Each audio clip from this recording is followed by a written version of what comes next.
dando el 40. El día de hoy quiero que hablemos sobre algo que nos ha afectado a todos de una u otra manera en algún momento de nuestras vidas: la violencia de género, una realidad que parece imposible de combatir y eliminar totalmente, dado que en una sociedad que nos quiere calladas, sumisas y controladas, este tipo de violencia sigue intentando acabar con nosotras mujeres. A través de los llamados roles de género creados por la sociedad, nos han querido meter en un molde para ser de tal y cual manera, limitando y violentando nuestras posibilidades de simplemente ser. Sin embargo, últimamente las redes sociales se han convertido en una plataforma en la que las mujeres pueden alzar la voz sobre este problema, para decir: basta, paren, ya no más, ni una más ni una menos. Usualmente cuando se habla de violencia de género, solo se piensa en el maltrato físico, y aunque esto es la parte evidente del concepto, existe una cara oculta que no deja cicatrices visibles en el cuerpo, una que puede afectar profundamente nuestra salud mental, generando consecuencias en nuestras vidas privadas y públicas. La violencia de género cuenta con maltratos tanto físicos como psicológicos, es decir, frases y sentimientos que nacen desde un lugar de malicia, con el único propósito de herir. Estás gorda, no te pongas esa blusa. Las damas no hablan de esa manera. Lavar y barrer es lo único que te espera en la vida. ¿Quién la manda a vestirse así? ¿No ve? Por eso le pasan esas cosas. Además, esos piropos, que deberíamos llamar por lo que realmente son: acoso sexual, están tan normalizados que las personas creen que es bonito. Quisiera hacer mantequilla para derretirme las arepas.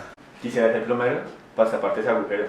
Quisiera hacer sol para darte todo el día. Señores, esto no le sube la autoestima a uno, no es bonito, no nos gusta. Tenemos que dejar de actuar como si esto fuera algo correcto y normal.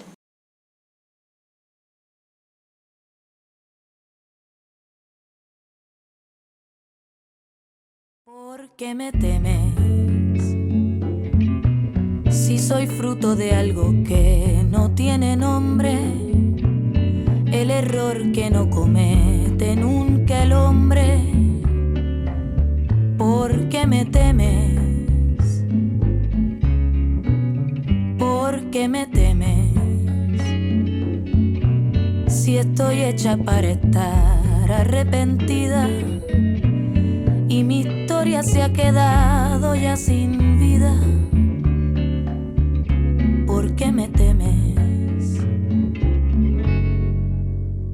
Si tus celos me acuchillan por la espalda y es mi culpa por haber estado sola, si tu ira me dispara en la cabeza, ¿por qué me temes?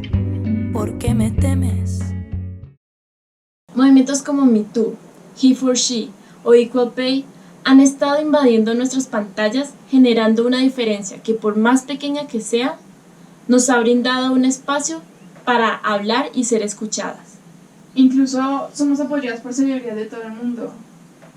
Estos movimientos en pro de la mujer utilizan lo que los científicos sociales denominan publicidad social, campañas bien diseñadas, creadas para que nosotros, pequeños retoños del patriarcado, modifiquemos nuestras actitudes, ideologías y comportamientos, mejorando así la calidad de vida de todos.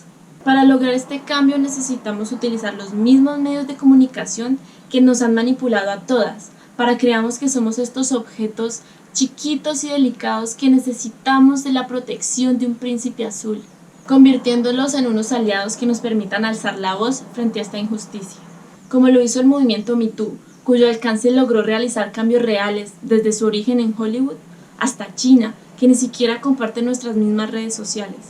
En Estados Unidos fueron sobre todo celebridades que se denunciaron entre sí, mencionando el caso particular de Harvey Weinstein, quien fue condenado a 23 años por violación de tercer grado el 24 de febrero de 2020. Por su lado, en China fue la población estudiantil quien se apoderó de esta campaña, para lograr una definición oficial del término acoso sexual en la ley. Esto permitió que el 11 de julio de 2019 la Corte fallara a favor de Liu Li, una estudiante que demandó a su asesor de tesis, ganando uno de los primeros casos de acoso sexual del país, a pesar de que el gobierno intentó censurar repetidamente todos los esfuerzos de este movimiento. Entonces nos damos cuenta de que mediante las redes sociales, utilizando la publicidad social, podemos educar a las personas para que cambien estos comportamientos nocivos, a fin de erradicar la violencia de género desde su raíz. Sí se puede lograr un cambio. Tenemos que detener este problema antes de que termine con nosotras. Ahora, lo que parecía imposible, se vuelve posible. Yo me uno al cambio. ¿Y vos? Yo me uno al cambio. ¿Y vos? Yo me uno al cambio. ¿Y vos? Yo me uno al cambio. ¿Y vos?